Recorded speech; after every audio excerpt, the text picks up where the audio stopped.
خطاب کی دعوت دیتا ہوں حضرت علامہ محمد فیصل نقشبندی صاحب اپنے خیالات مقدسہ کا اظہار فرمائیں۔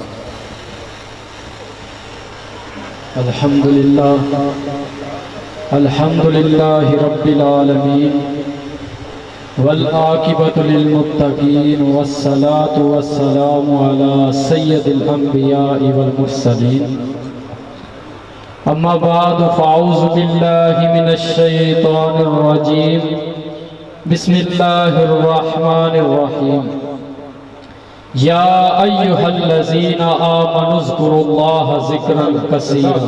سبحان اللہ، صدق اللہ العظیم۔ ان اللہ وملائکتہ یصلون علی النبی یا ایہا الذین آمنوا صلوا علیہ وسلموا تسلیما۔ بآواز بلند پڑھیں، الصلاۃ والسلام علیک یا سیدی یا رسول اللہ، الصلاۃ والسلام علیک یا سیدی یا حبیب اللہ۔ اللہ تعالیٰ کی حمد و ثنا کے بعد درود پاک صاحب لولاک تاجدار مدینہ سبحان اللہ سرور انبیاء باعث تخلیق کائنات احمد مجتبی جناب محمد مصطفیٰ صلی اللہ علیہ وآلہ وسلم کی بارگاہ اقدس میں نذرانہ عقیدت پیش کرنے کے بعد میرے نہایتی واجب الاحترام دوستوں، سنگیوں، ساتھیوں، خاص الخاص میرے پیر و مرشد، پیر طریقت، رہبر شریعت، عظیم عالمی مبلغ اسلام الحاج حضرت خواجہ نوید حسین، السلام علیکم ورحمۃ اللہ وبرکاتہ۔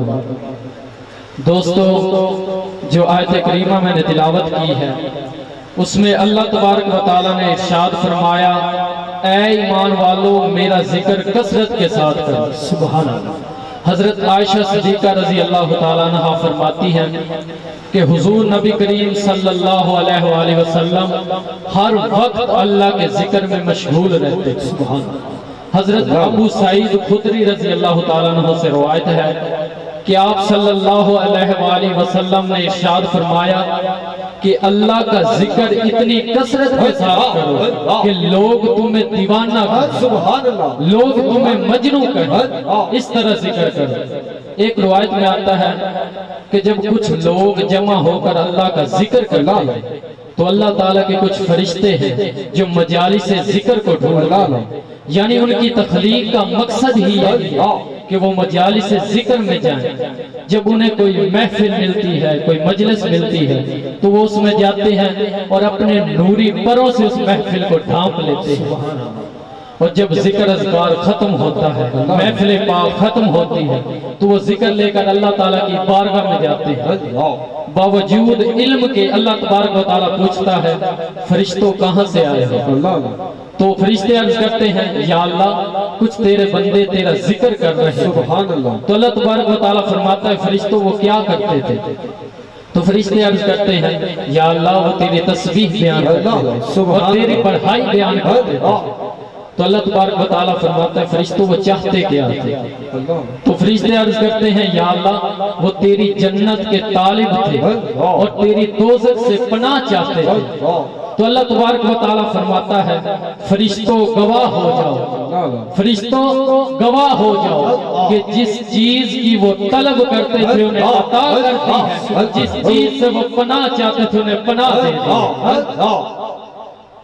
پھر فرشتے عرض کرتے ہیں یا اللہ ان میں سے کچھ ایسے بھی بندے تھے جو اس نیت سے نہیں آئے تھے، یعنی ویسے ہی گزر رہے تھے، دیکھا کہ کیا ہو رہا ہے آ کر بیٹھ گئے، ان کے لیے کیا حکم ہے؟ تو اللہ تبارک و تعالیٰ فرماتا ہے کہ میں نے اپنے ذکر کرنے والوں کو یہ مقام عطا کیا ہے کہ جو ان کے پاس بھی آ کر بیٹھ جاتا ہے میں اس کی بھی بخشش کر دیتا ہوں۔ سبحان اللہ، سبحان اللہ۔ جیسا کہ اللہ تبارک و تعالیٰ نے قرآن مجید میں ارشاد فرمایا ہے بذکر اللہ تطمئن القلوب، یعنی میرے ذکر میں ہی دلوں کا سکون ہے، دلوں کا چین ہے، دلوں کا اطمینان ہے۔ یہاں پر ایک چھوٹا سا واقعہ عرض کرتا ہوں کہ ایک اللہ والے بزرگ تھے، ایک دریا کے کنارے پر سیر و تفریح کے لیے گئے اور وہاں پر ایک پتھر پر بیٹھ گئے۔ کچھ دیر بعد انہیں ذکر الہی کی آواز سنائی دی۔ تو جب انہوں نے غور کیا تو کہاں سے آ رہی ہے ذکر الہی کی آواز؟ جب انہوں نے غور کیا تو اس پتھر میں سے اللہ کے ذکر کی آواز آ رہی ہے۔ جب ان کی نظر درختوں پر پڑی، درخت بھی اللہ کا ورد کر رہے ہیں۔ جب ان کی نظر پانی پر پڑی، پانی میں مچھلیاں بھی اللہ کا ورد کر رہی ہیں۔ کہنے کا مقصد یہ ہے کہ دنیا کی ہر چیز اللہ کا ذکر کرتی ہے۔ حدیث پاک میں آیا ہے کہ دو عرابی بارگاہ رسالت میں حاضر ہوئے۔ ایک نے عرض کی یا رسول اللہ صلی اللہ علیہ وآلہ وسلم، سب سے بہترین شخص کون ہے؟ تو حضور صلی اللہ علیہ وآلہ وسلم نے فرمایا جو لمبی عمر پائے اور نیک اعمال کرے۔ دوسرے نے پوچھا یا رسول اللہ صلی اللہ علیہ وآلہ وسلم، احکام اسلام تو بہت سارے ہیں، مجھے کوئی چوٹی کا حکم بتا دے جس کے ساتھ میں چمٹ جاؤں۔